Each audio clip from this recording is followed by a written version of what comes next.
अब मोहम्मद साहब, परफॉर्मेंस को किस तरह से देख रहे हैं इंडियन टीम की? एक जगह पे बैठे रहे, सारी टीम्स को बुलाया, बार बार आते गए और हार के जाते रहे। हार के तो पाकिस्तान बाहर गया, लेकिन जो इंडिया की टीम की जो परफॉर्मेंस है, मेरे ख्याल आप उसकी बात कर रहे हैं। हम्म। तो बात यह है कि उनके 11 प्लेयर खेल रहे थे।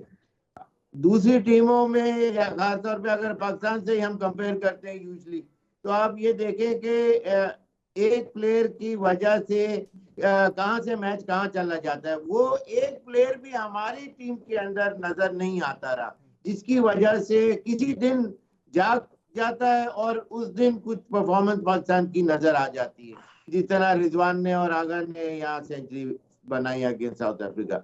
तो बात यह है कि एक्स्ट्रा ऑर्डिनरीली जो खेली इंडिया, और पांच दफा एक या दो प्लेयर स्कोर करते हैं इनकी तरफ से, कुछ छोटी और कुछ बड़ी। 6 परफॉर्मेंसेस जब आएंगी तो आप सोचें कि वो टीम कैसे हार सकती है। उसका रीजन ये देखें कि मोस्ट पिवटल रोल जो है वो विराट कोहली ने प्ले किया, और he is at the epitome of world cricket today. कि कभी उसने कोई मैच के ऊपर ऐसे इजी लेते हुए कि यहाँ तो मेरे लिए, मैं तो विराट कोहली हूं और मैं ऐसे शॉट खेल लूं, नहीं।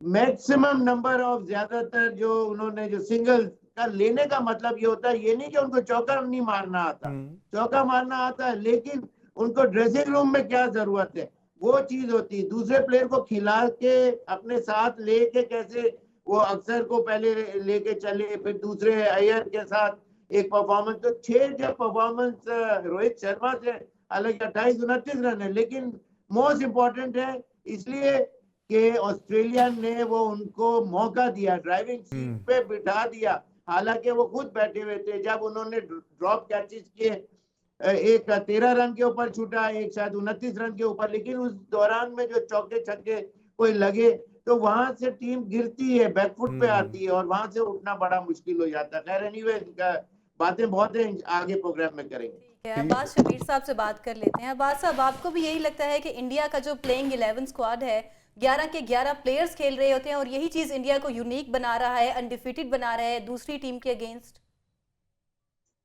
जी थैंक यू वेरी मच। मुझे तो शोएब भाई की वैसे आवाज नहीं आई क्योंकि मेरे ख्याल है कोई टेक्निकल इशू है, लेकिन आपने बात शुरू की कि इंडिया टीम को एज मिला है कि इंडिया वहां पे ही रहा, वहां पे ही टीमें हाँ आई जी। और वहां पे ही वो खेल के मैच जीत के हर बंदा, हर दूसरी टीम हार के जा रही है। मेरा ख्याल है 2023 वर्ल्ड कप में इंडिया ने 10 मैचेस खेले और ट्रेवल किया अपने मुल्क के अंदर। 2024 वर्ल्ड कप में इंडिया ने जो वर्ल्ड कप जीता उसमें भी उसने यूएसए में पूरा ट्रेवल किया। 2025 के अंदर अगर हम ये कंपेयर करें कि इंडिया को ये ऐश था कि दुबई के अंदर इंडिया था और वहीं पे कंडीशंस में उनको बड़ी सपोर्ट मिली, ऐसा नहीं है। आप क्रिकेट की बात करें, इंडिया ने किस तरीके से क्रिकेट खेली है, 11 के 11 प्लेयर्स आपको मैच के अंदर नजर आए। कोहली आउट होने के बाद भी ड्रेसिंग रूम में आपने उनको देखा होगा कि हार्दिक पांड्या और केएल राहुल जब विकेट के ऊपर थे तो वो कितने इन थे क्रिकेट के अंदर। अब उस मैच के अंदर वो हर बॉल के ऊपर सपोर्ट कर रहे थे, इशारा कर रहे थे। तो पूरी टीम ने बहुत एक्स्ट्रा ऑर्डिनरी परफॉर्म किया है और ऑस्ट्रेलिया ने भी बहुत अच्छा परफॉर्म किया और ऑस्ट्रेलिया को उन्होंने शिकस्त दी है। मैंने कल भी आपके प्रोग्राम के अंदर यही बात की थी कि 70% इंडिया के चांसेस हैं, 30% ऑस्ट्रेलिया के हैं। इंडिया को एज ए स्पिनर्स का, ऑलराउंडर्स का आप देखेंगे उनकी पूरी बैटिंग लाइन जो है वो 9वें नंबर तक जाती है। तो आप क्या एक्सपेक्ट करेंगे फिर ऐसी टीम से कि वो किससे हार सकती है?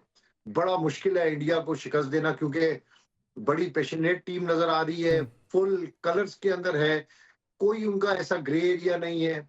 बिल्कुल हर तरफ से उन्होंने अपने आप को कंपोस्ट किया हुआ है क्रिकेट के लिए, बिल्कुल वो तैयार है। चैंपियंस ट्रॉफी के बड़े ठीक है। इवेंट के लिए बेसिकली वो टीम तैयार होकर आई थी। ठीक है, हम तैयार जुल्करनैन नहीं भी थे। हमारे साथ 15 करोड़ मौजूद हैं। हमने स्टेडियम्स में लगा लिए, लेकिन हम 15 खिलाड़ी नहीं अपने चैंपियंस ट्रॉफी के मैदान के अंदर उतार सके। आवाज और भाई, ये आज बड़ी बहुत सारे सैडनेस है। टॉपिक्स हैं। हमारी टीम भी कल डिसाइड हुई है और फाइनल हुई है, उस पर भी हमने बात करनी है, तो जरा छोटा छोटा एक राउंड करना है हमने इस मैच के ऊपर। जुल्करनैन भाई, आप बताइएगा कि क्या लगता है आपको कि क्यों इंडिया जो है वो इतना आउट क्लास परफॉर्म कर रही है और क्रिकेट में गंभीर से और कोहली से बड़ी राइवलरी मेरे नहीं ख्याल किसी ने देखी होगी।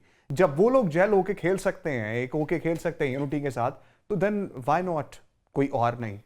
देखिए इंडियन क्रिकेट के अंदर ना अब मुझे यकीन हो गया कि वाकई वहाँ पे क्रिकेट को लोग मतलब अपनी लाइफ में कुछ सबसे ज़्यादा समझते हैं।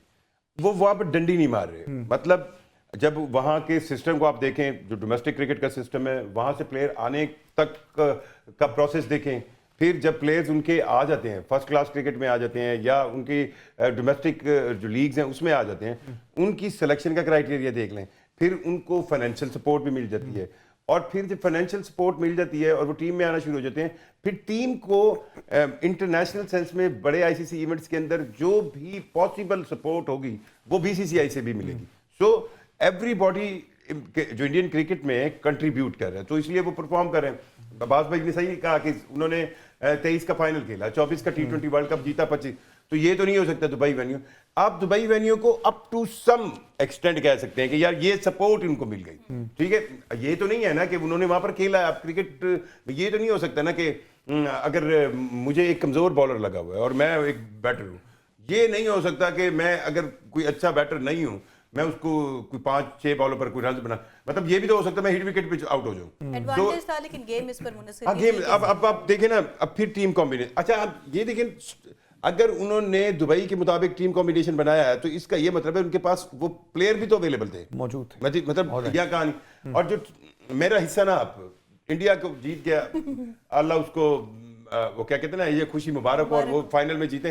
पर मेरा हिस्सा जो है ना, मुझे आज बोलने का, सिलेक्शन पे दें जो न्यूजीलैंड के लिए सिलेक्ट आ रहे हैं, इसीलिए मतलब मुझे यूं लगा ये सारे इसी पे आ रहे हैं। और हमने अपने अपने नाजरीन को जो है वो स्क्वाड भी दिखाना है, और बड़ी बातें हो रही थी कि जी सर्जरी होगी, सर्जरी और कोई सर्जरी हमें नजर बिल्कुल नहीं आया। वही आकिब जावेद हैं जिन्होंने 5 बार लाहौर कलंदर को नीचे लगवाया, वही आकिब जावेद हैं जो कि सिर्फ बातें ही करते हैं। और T20 स्क्वाड आपके सामने है जी। सलमान अली आगा, जिनके पूरे T20 करियर में माइटी सलमान अली आगा सिर्फ 10 की औसत है और 70 के स्ट्राइक रेट के साथ 60 रन हैं 6 मैचेस में, वो पाकिस्तान की T20 इंटरनेशनल क्रिकेट के कप्तान बन गए हैं।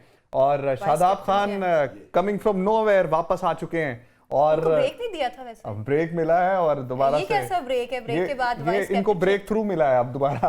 अब्दुल समद हैं, अबरार अहमद हैं, हारिस रऊफ हैं, हसन नवाज हैं, जादाद खान हैं, खुशदिल शाह है, माइटी खुशदिल शाह एक बार फिर से वापस आ गए हैं। पता नहीं कौन सी पर्ची है इनके पास, ये आउट ही नहीं होते।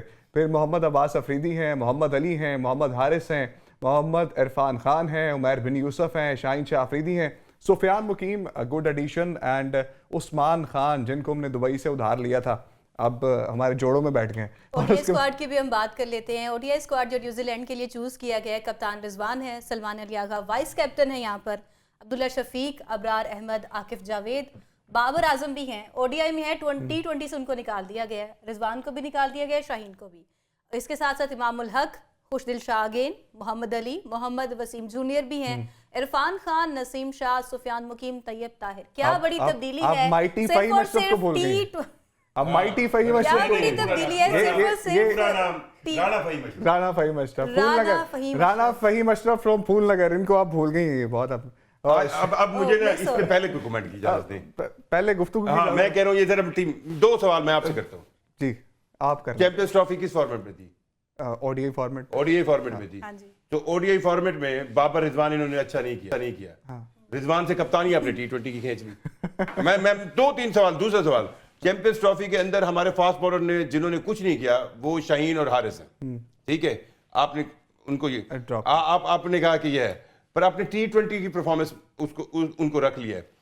इस वक्त पाकिस्तान न्यूजीलैंड की कंडीशंस में जा रहा है 4 स्पिनर्स के साथ, यहाँ पे थे तो 1 स्पिनर था। रिवर्स सर्जरी हो रही है। नहीं, मैं आकिब जावेद मुझे इस वक्त दुनिया का सबसे मजबूर और थोड़ा सा मैं कहूँगा नौकरी के लिए सबसे ज्यादा, मतलब मैंने इतना आकिब जावेद को नौकरी के लिए कमला नहीं देखा। वो खुद भी कहते हैं। आपने मगरूर नहीं पाया उनको वैसे? नहीं, मगरूर ये उनका स्टाइल है। हाँ उनका स्टाइल है, बड़ा स्लो मोशन में बोलते हैं वो, और लाहौरी जुगत बड़ी मारते हैं के साथ कहते हैं, और मुतमईन करते हैं। आप उनको 1.5 घंटा बिठा लें, दुनिया को कोई बंदा बिठा लें, आपके दिमाग की दही करके आप सब बातें सुने आते। फिर समीन राणा को जो उन्होंने मुतमईन किया हुआ ना, उनसे बेहतर कोई नहीं कर सकता। राणे सारे वो मुतमईन कर देते हैं। मेरा सवाल आकिब जावेद से मतलब यही था, कल भी प्रेस कॉन्फ्रेंस में यही था 2023 में जब हम वर्ल्ड कप हारे, इसी बिल्कुल पुष्पा 1 और पुष्पा 2 चल रही है। मैं आपको बता दूं ना, 2023 में हम वर्ल्ड कप हारे और हमें कहा गया कि हम अब चेंज कर रहे हैं, नई टीम आएगी, और आगे क्या टारगेट बताया गया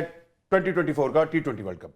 और फिर क्या पता चला, बिल्कुल एंड टाइम पे हमने क्या किया, वो जो नया टैलेंट हम ट्राई कर रहे थे वो सारा पांडे में बढ़ गया, उनको मुश्किल हमने टूर्नामेंट में ले गए, और फिर हमने शोएब ले आए, मोहम्मद आमिर शोएब को वापस ले आए, इमाद यूसुफ को ले आए। अब क्या हो रहा है, सेम। ठीक है, अब हमारे पास वक्त बहुत कम है। शुएब शोएब साहब की मोहम्मद तरफ साहब से चलते हैं बात पहले। कर शुएब लेते हैं। साहब, अब टीम की सर्जरी से आप खुश हैं? मतलब न्यूजीलैंड जा रहे हैं 4 स्पिनर्स के साथ, आपको क्या लगता है क्यों हम इस तरह की टीम सेलेक्ट करते हैं कि जगन साई का बायस बने?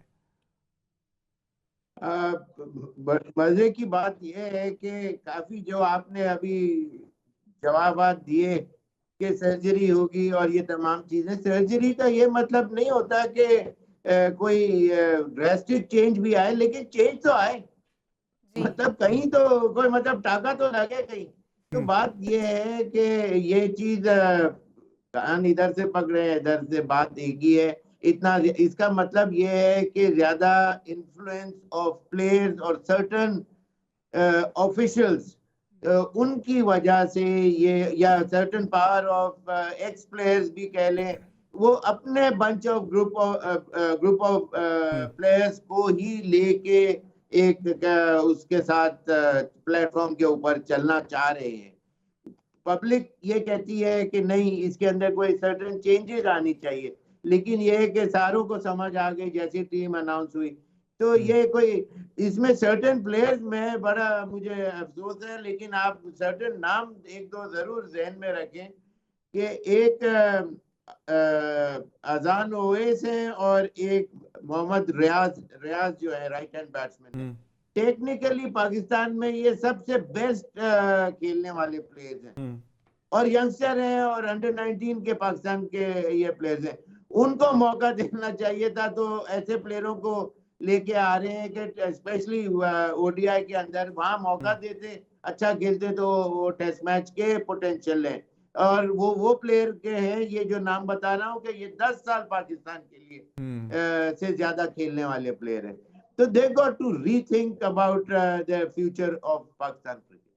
बिल्कुल ठीक है। अब्बास शबीर साहब, जो स्क्वाड अनाउंस हुआ है, आपको क्या लगता है, आप उससे मुतमईन हैं? मतलब हमने जो है वो शाहीन शाह अफरीदी और हारिस रऊफ को पहले तो बड़ा हाइप दिया हुआ था और फिर अब हमने लिमिटेड कर दिया सिर्फ T20 क्रिकेट के लिए। तो ऐसे प्लेयर्स को कैटेगरीज देना, सेंट्रल कॉन्ट्रैक्ट देना, ये दूसरे प्लेयर्स के साथ नाइंसाफी नहीं है जो लंबी क्रिकेट खेलते हैं? पता नहीं ये कौन से साइंसदान है जो इस वक्त पाकिस्तान क्रिकेट टीम को चला रहे हैं, क्रिकेट टीम को सिलेक्ट कर रहे हैं। मेरी समझ से बालातर है। ये वही टीम है जो 2023 वर्ल्ड कप में जिसने बुरी शिकस्त खाई थी। इमाम भी उस टीम का हिस्सा थे, बाबर आजम भी उस टीम का हिस्सा थे, रिजवान भी उस टीम का हिस्सा थे। 2024 में भी वही कंटिन्यूटी थी, यही प्लेयर थे। 25 की चैंपियंस ट्रॉफी में भी जो हमें पैथेटिक हमारी परफॉर्मेंस नजर आई चैंपियंस ट्रॉफी में, यही खिलाड़ी थे। सिर्फ सिलेक्शन कमेटी चेंज थी। अब समझ नहीं आ रही कि ये सिलेक्शन कमेटी इन बच्चों को न्यूजीलैंड के सामने क्यों फेंकना चाह रही है, ये क्या करवाना चाह रही है। हम उस वक्त भी न्यूजीलैंड के दौरे के ऊपर भी जब टीम जाएगी तो आप ये लिख लें ये वर्ड्स कि हम उस वक्त भी रो रहे होंगे, उस वक्त भी हम ये बात कर रहे होंगे कि पाकिस्तान टीम की ऐसी परफॉर्मेंस।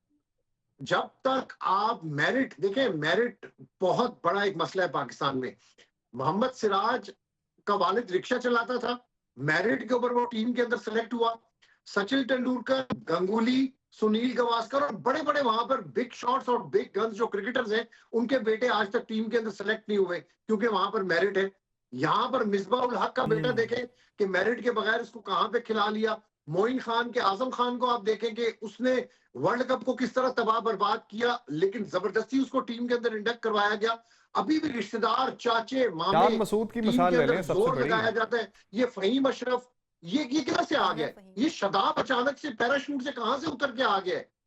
आप जब तक, असल में प्रॉब्लम ये अब आ रहा है कि हमारे पास पीछे सप्लाई लाइन ही हमारी बंद हो चुकी है, हमारे पास पीछे स्ट्रेंथ ही नहीं है, हमारे प्लेयर्स ही हमारे पास कोई नहीं है। तो इसलिए हमें इन्हीं प्लेयर्स के ऊपर गुजारा करना पड़ रहा है। तैयब ताहिर की क्या परफॉर्मेंस है, फिर खुशदिल शाह, इसकी क्या परफॉर्मेंस है, मुझे बताएं। और जो आपने ओडीआई